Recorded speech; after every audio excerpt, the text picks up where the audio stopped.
2025 సంవత్సరం మే నెలలో 9వ రాశి అయినటువంటి ధనుర్రాశి వారికి ఏ విధంగా ఉండబోతుంది, వాళ్ళు ఏ పరిహారాలు చేసుకోవాలి, ఇవన్నీ కూడా గురువుగారి మాటల ద్వారా తెలుసుకుందాం. 9వ రాశి ధనస్సు రాశి. ఈ ధనస్సు రాశికి అష్టమ శని వచ్చాడు, అర్ధాష్టమ శని, 4వ శని వచ్చాడు. కానీ రవి బుధులు బాగున్నారు, మంచి వ్యాపారం సాగుతుంది.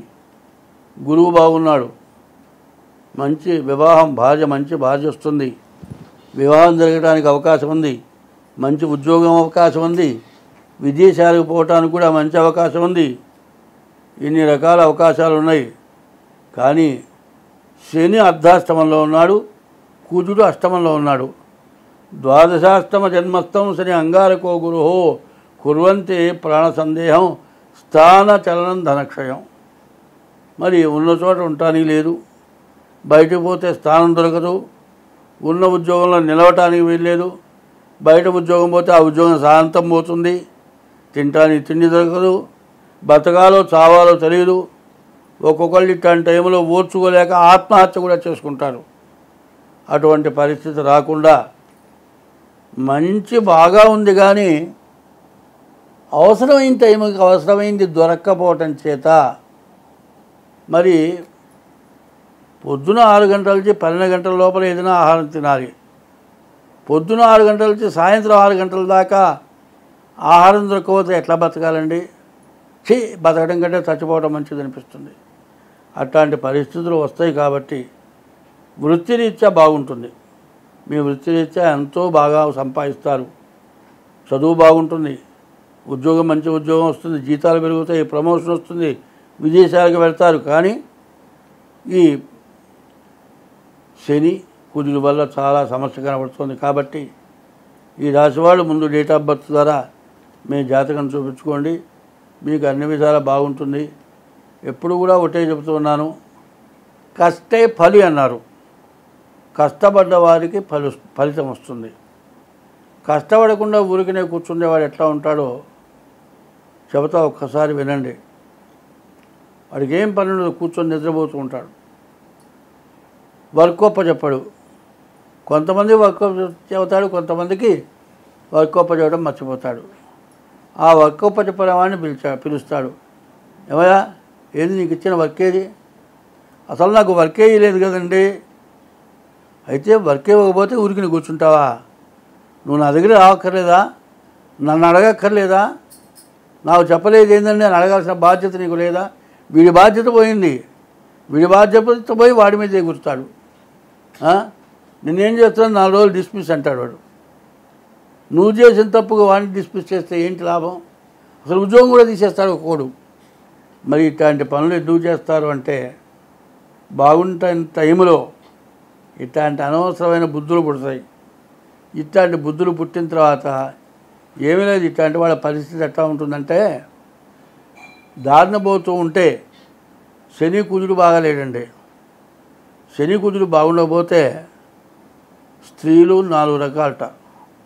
పద్మిని జాతి, చిత్తడి జాతి, శంకిని జాతి, అట్లాంటి వాళ్ళు ఉంటారు. మరి పద్మిని జాతి స్త్రీ ఉంటుంది, ఎప్పుడు పక్క మనిషిని చూస్తుందేమో, నన్నే చూస్తుందేమో, ఆ మొహం చూస్తే నవ్వు మొహంలాగా ఉంటుంది, నవ్వుతున్నట్టుంటుంది. అబ్బో, నేను పెద్ద అందగా అనుకొని నన్ను చూస్తోంది, నేను బలకరించాలని చూస్తోంది అనుకొని వాడు పోయి చేయబట్టుకుంటాడు. వీడి ఉద్యోగం పోతుంది, ఇల్లు వాకిలి పోతుంది, మొత్తం పోతుంది. ఇట్లాంటి చెయ్యరాని పనులు చేయటం కాదండి. ఇది కూడా కాదు. శంకిని జాతి, చిత్తిని జాతి వాళ్ళు ఉన్నారు. వాళ్ళ ఇంకా మొహాంక చూస్తేనే కొడతారు. వీళ్ళేమో లీగల్గా చేస్తారు, వాళ్ళు అన్లీగల్గా చేస్తారు. అక్కడే పడే స్థితిగా బతారు. ఇట్లాంటి పనులు ఈ అష్టమ శని, మరి అర్ధాష్టమ శని చేయరాని పనులు చేసి అందరి చేత తిట్లు తిని ఇంటికి పోతే పెళ్ళం చావు కొడుతుంది. 50 ఏళ్ళు వచ్చి నీకేం పుట్టింది ఈ బుద్ధి అని పెళ్ళం చావు కొడుతుంది. అందరి చేత తిట్లు తింటాడు. కొడుకు చేత, కోడల చేత, కూతురు చేత, పెళ్ళాం చేత, ఉద్యోగంలో అన్ని చోట్ల బాధపడతాడు. అప్పుడు ఏమనుకుంటాడు, చీ ఇట్లాంటి ఏదో పని చేశానే, ఎందుకు చేశాను, ఇట్లాంటి పని చేయకూడదు కదా. ఇంత అయిన తర్వాత కేసు అవుతుంది. పోలీస్ స్టేషన్లో కూర్చోవాల్సి వస్తుంది. ఇంత పరిస్థితి ఎట్లా వచ్చింది? నేను చేసుకుంటేనే వచ్చింది కదా. ఏం చింతపడితే ఏమిటి లాభం? నువ్వు చేయరాని ముండమా పనిచేసి నువ్వు చింతపడితే ఏమన్నా ప్రయోజనం ఉందా? అది రాకుండా ఉండాలంటే నీ జాగ్రత్త నీకు అవసరం. అందులో ధర్మం అనాది ధర్మం. ఈ అనాది ధర్మాన్ని ఎవరు నిర్ణయించరా? మరి హిందూ మతం ఎవరు పుట్టించింది కాదు. ఎప్పుడు కూడా ధర్మం అనే ఒకటే ఉంది. ఒక మగవాడికి ఒకతే భార్య. ఇప్పుడు ఏమవుతుంది? ఒక భార్య చాలటల్లా. ఒకడంటాడు వాడు ముండ నుంచుకున్నాడు రా అంటాడు. వాడు ముండ నుంచుకోలే, వీడు ముండై దాని దగ్గరికి పోయినాడు. వాడు రాకపోతే ఏమో ఎక్కడున్నావు నువ్వు రాలేదేందిరా 10 మందిలో నుంచోబెట్టి అడుగుతున్నది. జరుగుతున్న మాటలు చెబుతున్నా, నేను ఎవరిని విమర్శించటల్లా. నేను చోట చూసేవాడిని, అంకయ్య ఏమైపోయినా రాలేదే, పైగుడ్డ పట్టుకొని లాగుతుంది. ఏంది ఎప్పుడు వస్తావు?